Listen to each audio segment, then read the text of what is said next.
அனைவருக்கும் வணக்கம். சமீபத்தில் நடந்த அதிமுக, என்டிஏ அவங்களுடைய அந்த கூட்டணி சம்பந்தமான அந்த மேடை, பிரம்மாண்டம் அதெல்லாம் பார்த்திருப்பீங்க. ஒருத்தரா அவங்க கட்சியில போயிட்டு எல்லாம் அந்த கூட்டணியில இணைஞ்சு ஒரு மாரி அப்படியே ஃபார்ம் ஆகி நிக்கிறாங்க. இதெல்லாம் பார்த்துட்டு இருக்கக்கூடிய சூழல்ல, ஆப்போசிட் கேம்பையும் நம்ம பார்க்கணுமில்ல. ஆப்போசிட் கேம்ப்ல என்ன நடக்குது அப்படிங்கிறதையும் கொஞ்சம் அப்படி விசாரிச்சு பார்க்கணுமில்ல. பார்த்தா கதையே இப்பதான் ராஜா ஆரம்பிக்குது.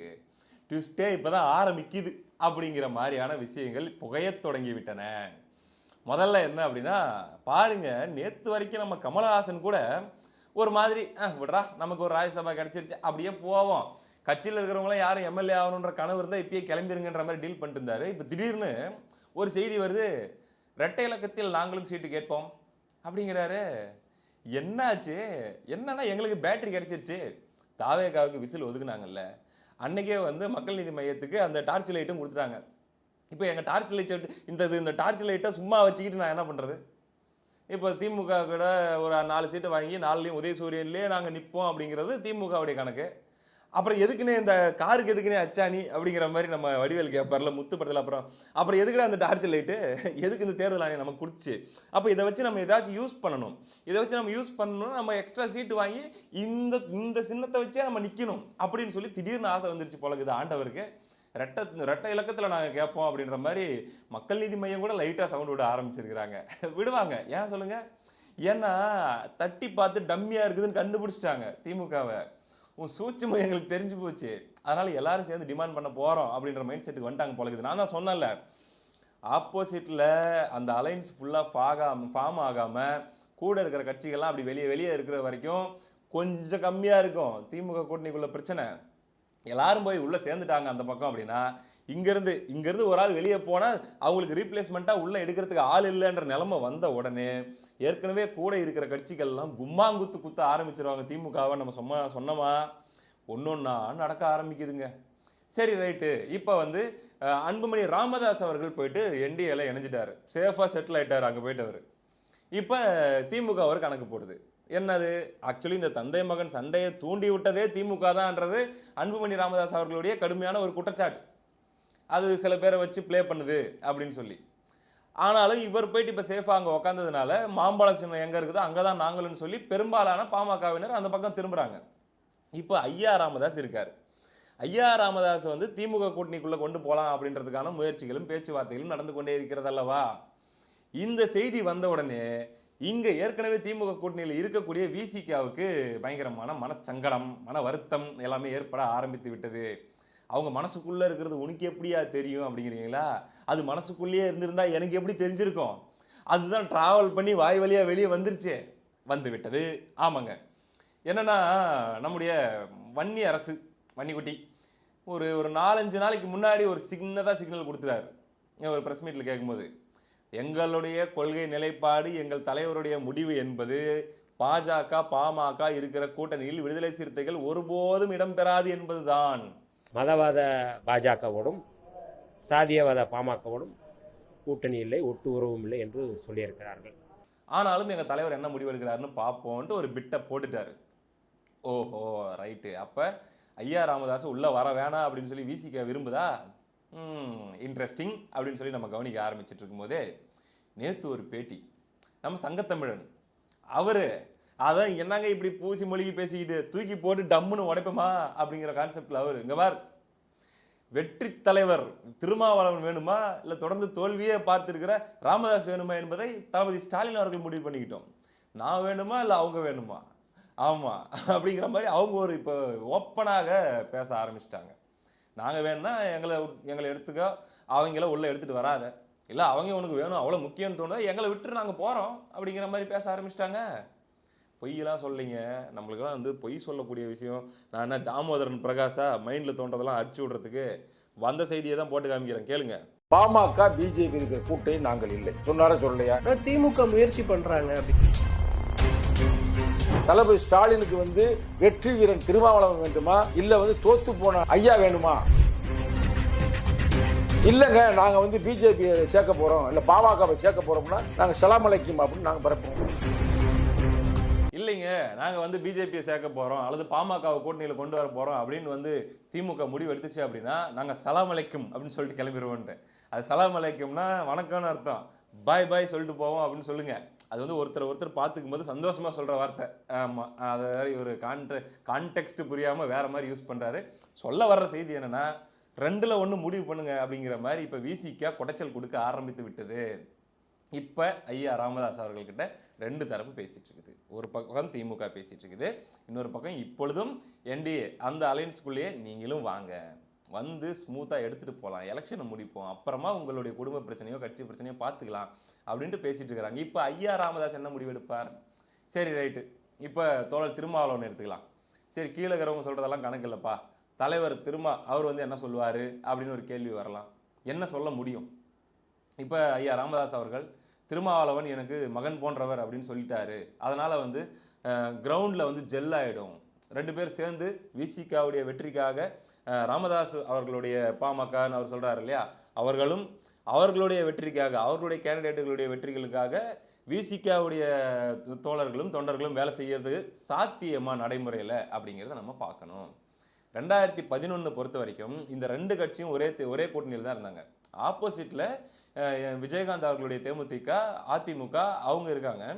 இந்த பக்கம் திமுக கூட்டணியில் விசிகாவும் இருக்குது, பாமகவும் இருக்குது, காங்கிரஸும் இருக்குது. கூட்டி பார்த்தா 50% மேலே வர மாதிரி இருக்கும் எலெக்ஷனுக்கு முன்னாடி. ஆனால் போட்டி போட்டு வெறும் 23 தொகுதியில் தான் திமுக ஜெயிச்சு, மொத்தமாகவே அந்த கூட்டணி பார்த்தீங்கன்னா ஒரு 30 அந்த லெவலில் தான் வந்து ஜெயிச்சாங்க. ஒரு இடத்துல கூட விசிகாவும் ஜெயிக்கல, பாமகவும் ஜெயிக்கல, 2 பேரும் ஒரே கூட்டணியில் இருந்ததுனால ஓட் டிரான்ஸ்ஃபர் அப்படிங்கிறது நடக்கலை. அவங்க ஜெயிக்கக்கூடாதுன்னு நினைச்சாங்க, இவங்க ஜெயிக்கக்கூடாதுன்னு நினைச்சாங்க. இது திராவிடத்துடைய சதி தான். இப்படி 2 பேரும் சமூகங்களுடைய தலைவர்கள் அல்லது கட்சிகள் இப்படி பிரிந்து கிடப்பது அப்படிங்கிறது இவர்களுடைய சதி தான். இதை வச்சு அரசியல் பண்ணது இவங்க தான், அதை அந்த தலைவர்களும் பயன்படுத்திக்கிட்டது உண்மைதான். ஒரே கூட்டணிக்குள்ள கொண்டு வந்தால் அது ஒர்க் ஆகாது அப்படிங்கிறது தான் ரியாலிட்டி. இப்போ ஐயா ராமதாஸ் அவர்களை கொண்டு வந்தா இல்லை அது பழைய பாமக மாதிரிலாம் நீங்கள் வந்து பார்க்கக்கூடாது, இதை நீங்கள் வேற மாதிரி எடுத்துக்கணும் அப்படின்னு சொல்லி கன்வின்ஸ் பண்ணால் விசிக தோழர்கள் ஒத்துப்பாங்களே. இப்போ எப்படி டிடிவி அவர்கள் நேற்று வரைக்கும் திட்டிகிட்டே இருந்துட்டு இப்போ போயிட்டு அதிமுகவில் சேர்ந்த உடனே நாங்கள் ஒரு தாய் பிள்ளைகள், அம்மா வழி வந்தவர்கள், அம்மாவால் வளர்க்கப்பட்டவர்கள், நாங்கள் சண்டை போட்டால் நாங்கள் சேர்ந்துட்டோங்க அப்படிங்கிறது ஒரு மாதிரி ஒத்துக்கிட்டாங்க. ஏன்னா வேற பெரிய பிரச்சனை இல்லை அவங்களுக்குள்ள. இப்போ பார்த்தா அது அப்படியே பாசிட்டிவாக மாறி ஒருத்தர் பேசிக்க ஆரம்பிச்சிட்டாங்க. ஆனால் இந்த சைடு அப்படி அந்த மாதிரி ஈஸியாக இது ஜெல் ஆகிடுமா அப்படிங்கிற ஒரு கேள்வி வந்து விட்டது. இப்போ இன்னொரு கேள்வியும் வரும். இப்போ பாமக அன்புமணி இருக்காருல்ல, அன்புமணி பாமக, அவர்கிட்ட மாம்பழம் சின்னம் இருக்குது. ஏன்னா பேனர்லேயே அவங்க மாம்பழம் சின்னத்தை வச்சுருக்காங்க அப்படின்னும் போது அவருக்கு தான் அந்த சின்னம் கிடைக்கும் அப்படின்னு நம்ம புரிஞ்சிக்கலாம். நேற்று நடந்த அந்த மதுராந்தகம் அந்த நிகழ்ச்சியில். அப்போது இப்போ பாருங்க, அவருக்கு எத்தனை சீட்டு கொடுப்பாங்க அப்ராக்சிமேட்டாக அந்த கூட்டணியில்? நிச்சயமாக ஒரு கௌரவமான எண்ணிக்கையில், அதாவது திமுக கூட்டணியில் விசிகாவுக்கு கொடுப்பதை விட அதிகமான சீட்டுகள் கண்டிப்பாக என்டிஏல பாமகவுக்கு கிடைச்சிரும். இப்போ இங்கே ஒரு விஷயத்தை கொண்டு வைப்போம். ராமதாஸ் அவர்களை உள்ளே கொண்டு வந்துடுறாங்கன்னு வச்சுக்கலாம். அவரும் மகன் மேலே இருக்கிற கோபத்தில் மகனை வீழ்த்தணுன்றதுக்காக திமுக கூட்டணிக்கு போயிடறாருன்னு வச்சுக்கலாம். மொதல் பிரச்சனை, தொண்டர்கள் மத்தியில் ஜெல் ஆகாமல் போகிறதுக்கான வாய்ப்பு இருக்குது. ஓட் டிரான்ஸ்ஃபர் அப்படிங்கிறது நடக்காது விசிகாவும் பாமகவும் ஒரே அணியில் இருந்தால். ஐயா ராமதாஸ் அவர்களை வந்து பாமகன்னு பார்க்காம வேற மாதிரி யாருன்னா பார்ப்பாங்களா என்ன? அதெல்லாம் ஒன்றும் கிடையாது. அப்படின்னும் போது ஓட் டிரான்ஸ்ஃபர் பிரச்சனை வருமா? 2வது ஈகோ பிரச்சனை வரும். என்னது?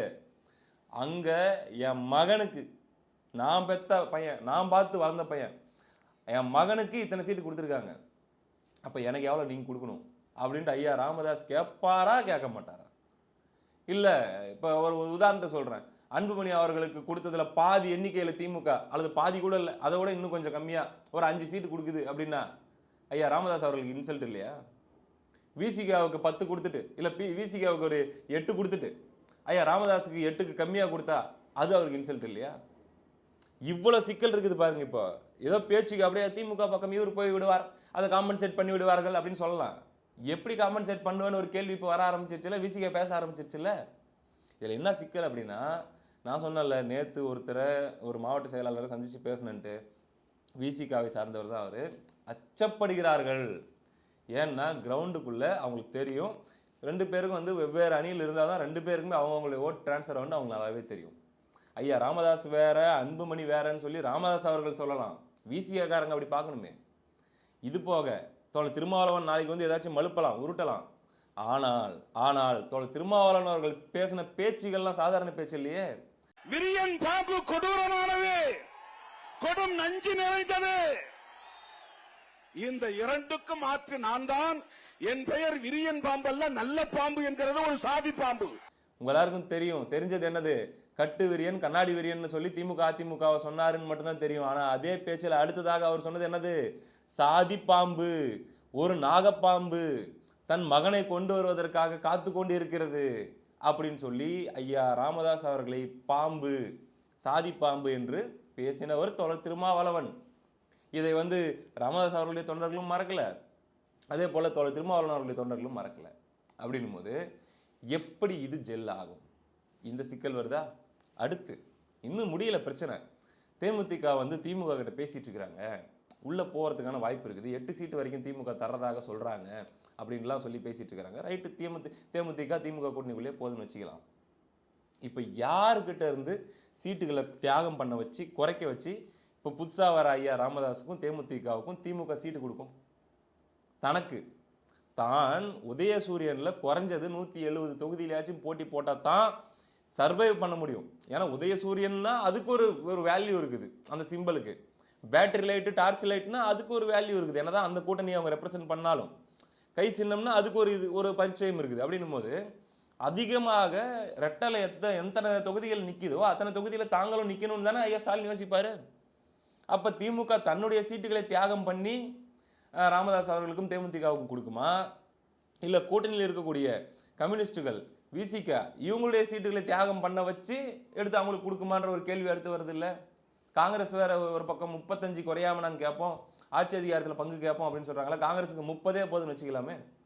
ரைட்டு, நாங்கள் ரெட்டை இலக்கத்தில் கேட்போம் அப்படின்னு சொல்லி விசிகாவும் சொல்லிட்டு இருக்குது, கம்யூனிஸ்டுகளும் சொல்லிட்டு இருக்கிறாங்களே. அவங்களுக்கு ரெட்டை இலக்கத்தில் 10 மினிமம் வைங்க.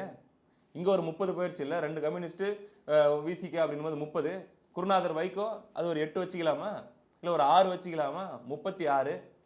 காங்கிரஸுக்கு ஒரு மாதிரி 30 அவங்க அக்செப்ட் பண்ணிக்கிறாங்கன்னு வச்சுக்குவோம், 66.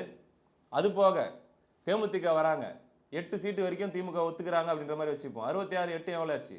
74. அதுக்கப்புறம் ஐயா ராமதாஸ் வராரு. ராமதாஸ் உதயசூரியன் சின்னத்திலே போட்டி போகிறதுக்கு ஒத்துக்குவாரா? அவர் தனி சின்னம் கேட்க மாட்டாரா? இப்போ அவருக்கு தனி சின்னம் அப்படின்னும் போது அட்லீஸ்ட் தேமுதிக கொடுக்குற அளவுக்காச்சும் அவருக்கு கொடுத்தா தானே மரியாதை. அப்போ அவருக்கும் ஒரு 6 சீட்டோ 8 சீட்டோ கொடுக்குறீங்க அப்படின்னா முதல்ல அதை அவர் ஒத்துக்கணும். 8னே வைப்போம், எங்கே போச்சு? 80 கிட்ட போகுது இல்லையா? இது போக டார்ச் லைட் ஒன்று வச்சிருக்காரு, டேய் நான் சின்னத்தை வாங்கி வச்சிருக்கேன், இதை வச்சு நான் யூஸ் பண்ணணும் அப்படின்னு கேட்பாரு, அவருக்கும் கொடுக்கணுமே. எங்கே போகுது? அப்போ திமுக 150 தொகுதிக்குள்ளே போட்டி போட முடியுமா முடியாதான்ற சிக்கல் வராதா? அப்போ இன்னும் பெரிய பின்னடைவு அந்த தொகுதி அந்த கூட்டணிக்கே போயிடாதா? இப்படி பல பிரச்சனைகளை சுமந்து கொண்டு திமுக நிற்கிறது. இந்த பக்கம் மினிமம் 160 ரெட்டையில, அதுக்கு மேலே வரக்கூடிய கூட்டணி கட்சிகளுக்கு அப்படிங்கிற மாதிரியான இடத்துல அவங்க ஸ்மூத்தாக அப்படியே நகர்த்தி கொண்டு போய்கிட்டு இருக்காங்க. இது எல்லாம் எப்படி ஜெல்லாக போகுது, என்ன மாதிரியான முடிவு ஐயா ஸ்டாலின் அவர்கள் எடுக்க போகிறாரு, எப்படி திமுகவுடைய தலை இந்த நேரத்தில் அடுத்த 2 மாதத்தில் உருள போகுது அப்படிங்கிறதெல்லாம் மொரட்டு என்டர்டெயின்மெண்ட்டு, தரமான என்டர்டெயின்மெண்ட்டு வெயிட் பண்ணிட்டுருங்க. தோழர் திருமாவளவன் அவர்கள் பேச ஆரம்பிப்பார். அவர் என்ன மாதிரியான சிக்னல் கொடுக்குறாரு அதெல்லாம் பார்ப்போம். வெறித்தனமான சம்பவங்கள், இன்ட்ரெஸ்டிங்கான எபிசோடுகள் எல்லாமே காத்துட்ருக்குது. பார்ப்போம். அடுத்த நிகழ்ச்சியில் சந்திப்போம். நன்றி.